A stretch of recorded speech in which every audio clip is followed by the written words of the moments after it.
we're using masonry cement for laying the brick. When they go to lay the foundation, which they'll see in the next chapter, we'll just talk to it. It was already laid for us.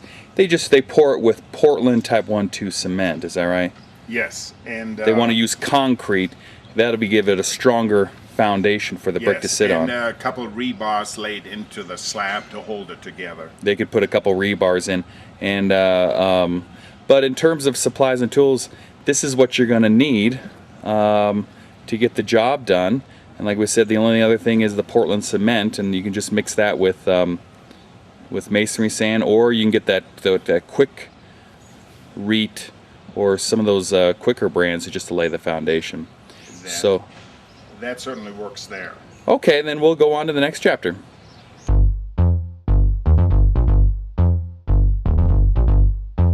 Okay, Dad, we're going to show them the foundation that they need to lay for this brick mailbox. Let me zoom down to it, down over here. We're taking a look. This slab we put in yesterday, it's very simple to do. What do they need to do for this slab? Basically, what we did here is we dug down about 8 to 12 inches, depending on the size of your mailbox. You want to make sure you perhaps overbuild it a little to make sure that the slab and the mailbox down the line won't tilt on you. Then we went ahead and formed this out. You see part of the form right here. It's a 1x4 to hold the concrete on top. Then we leveled it out with the form, and then we took ready-made concrete mix, which you get in most lumber yards or Home Depot, and poured this in this hole after we had it dug out. Then we screeded it off to get a level surface to start our brickwork. In this case, we're starting out a little decorative, and we have soldier courses coming around here on this outer line. And then we're going to sit in with a regular running bond on top of the soldier course.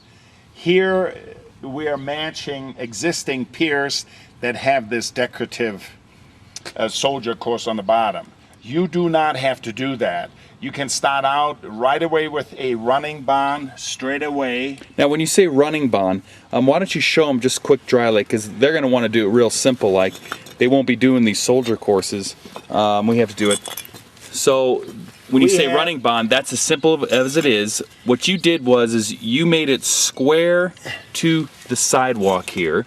So in other words, that blue line, let me zoom in on that so people can see the blue line, is square to the sidewalk.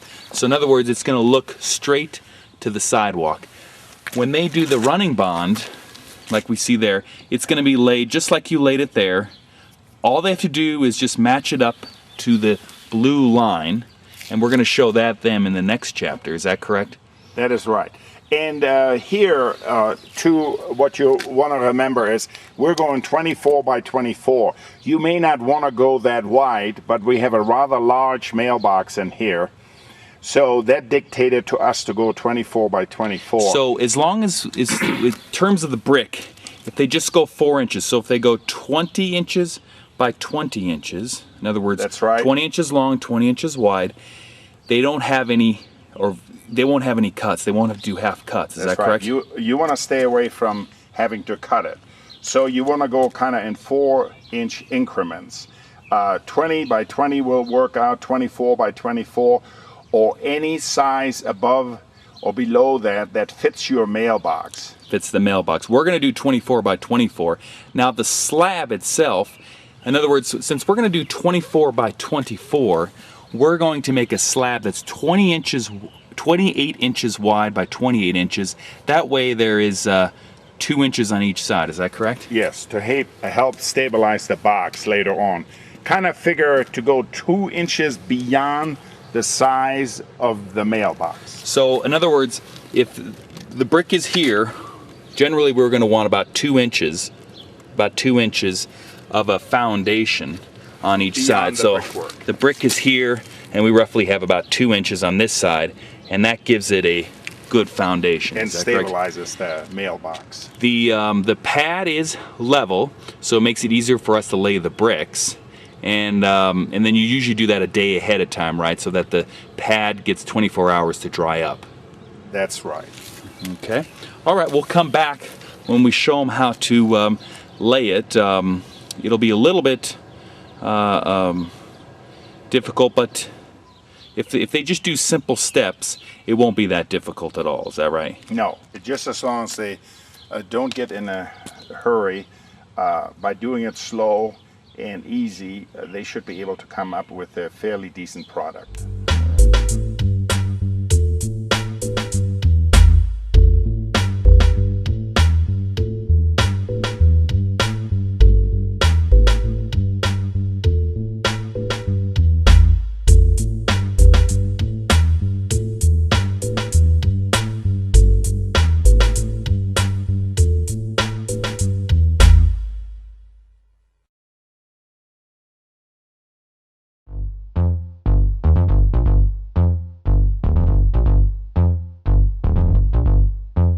Okay, Dad, we're here going to be mixing up the right cement in order to lay this brick mailbox. In the wheelbarrow, you have 5 shovels of masonry sand to 3 shovels of masonry. Is that correct? That is right. Now you can just mix it up with a hoe as you're doing, or if they don't want to worry about a hoe, and since it won't be that much cement, they can just, it takes a little longer, but they can mix it up with a shovel. Is that correct? Yes, they can do that. And for the mailbox, since it only entails about 200 bricks, you don't even have to go to a mixer. It's just as easy doing it in a wheelbarrow. What you want to do is, you want to get fairly good consistency on your cement. As you can see, I have too much water in here. It is too soft. So what I'll do is, I'll get one more shovel of sand from the trailer here. We'll put this on here, and then I'll add about a little shovel of masonry, and I should be coming up with the consistency that I like when I start laying bricks. So now it's mixed up, and so that they get an idea what consistency it is. Why don't you show them with the trowel how it should look? It's pretty smooth, and it comes right off like that. That way it's easier to spread and to lay the bricks on the mortar. Is that correct? Mm-hmm. And you don't want it too thin, then the bricks will squeeze together on you. Too thick, and it's hard to press them to get a normal joint. Okay, we'll show them how we're going to lay it in a following chapter.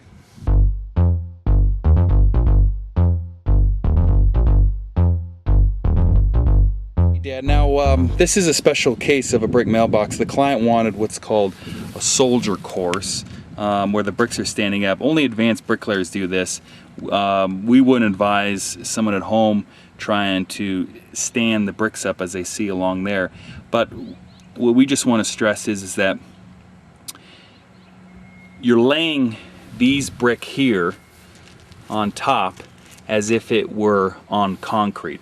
So the viewer at home, this is the pattern you're going to see, where we have 3 books, what they call a running bond, 3 bricks on the outside, 2, and then 3, and then 2. And